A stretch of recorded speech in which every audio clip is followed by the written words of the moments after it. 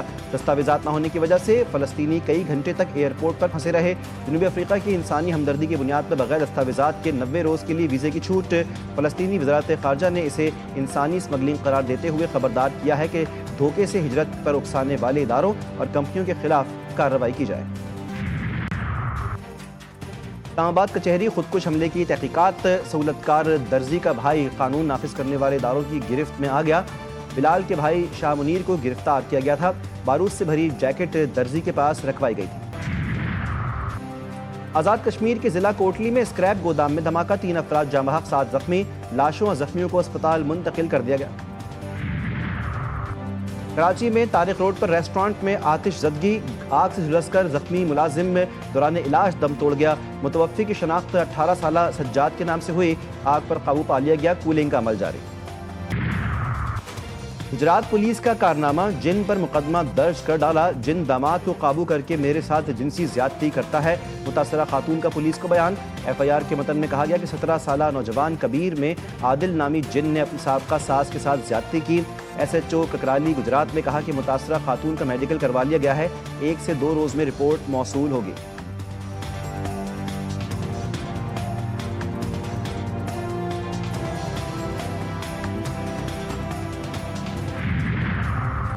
مظفر گڑھ میں نجی اسکول کا مالک خواتین ٹیچرز سے زیادتی میں ملوث نکلا.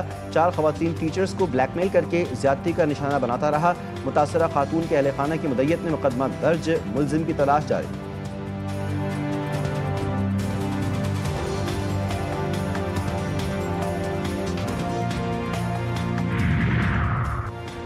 میکسیکو میں تشدد اور بڑھتے جرائم کے خلاف نوجوانوں کی نئی تحریک زور پکڑ گئی.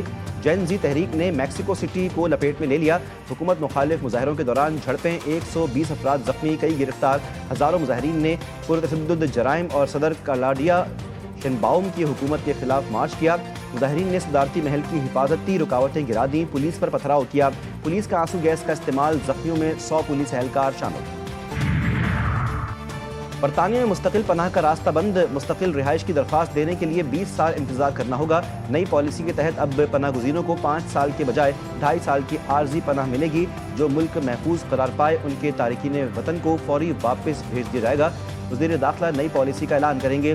برطانوی وزیر داخلہ شبانہ محمود نے کہا برطانیہ کا پناہ گزینوں کا نظام قابو سے باہر ہو چکا ہے. پناہ گزینوں کے لیے خودکار مستقل رہائش ختم کر دیں گے. برطانیہ کا یہ فیصلہ پاکستان کے افغان پناہ گزینوں سے متعلق موقف کی تائید ہے. اور blind women's T20 cricket world cup. Bharat نے پاکستان کو 8 وکٹوں سے شکست دے دی. بھارتی ٹیم نے پاکستان کا 136 رنز کا ہدف 2 وکٹوں کے نقصان پر 11ویں اوور میں بآسانی حاصل کیا. قومی بلائنڈ ویمن ٹیم نے پہلے کھیلتے ہوئے مقررہ 20 اوورز میں 8 وکٹوں پر 135 رنز بنائے تھے. پاکستان کا سری لنکا کے خلاف clean sweep. One day series 3-0 سے جیت لی. قومی ٹیم نے 212 رنز کا ہدف 32 گیندوں قبل 4 وکٹوں نقصان پر حاصل کیا. محمد رضوان نے ناقابل شکست 61 رنز کی اننگ کھیلی. حسین طلعت نے 42 رنز بنائے. مہمان ٹیم 46 اوورز میں 211 رنز بنا کر ڈھیر ہو گئی تھی. محمد وسیم جونیئر نے 3، حارث رؤوف اور فیصل اکرم نے 2 کھلاڑیوں کو آؤٹ کیا. محمد وسیم میچ جبکہ سیریز میں 9 وکٹیں لینے والے حارث رؤوف پلیئر آف دا سیریز قرار پائے. Well done boys chairman P C B Mohsin Naqvi کی قومی ٹیم کو مبارکباد. کہا کہ سری لنکا کے خلاف شاندار کلین سویپ پر تمام کھلاڑیوں کو مبارکباد دیتا ہوں. کھلاڑیوں، کوچز، انتظامیہ کی محنت اور جذبے پر فخر ہے. ان لڑکوں پر بھروسہ رکھیں. یہ پاکستان اور ہمارے شائقین کے لیے اہم ترین لمحہ ہے. محسن نقوی کی حارث رؤوف کو مین آف دا سیریز پر مبارکباد.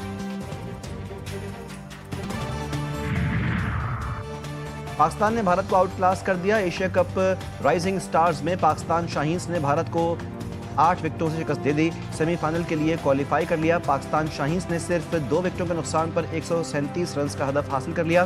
معاذ صداقت کی 47 گیندوں پر 79 رنز کی ناقابل شکست اننگز.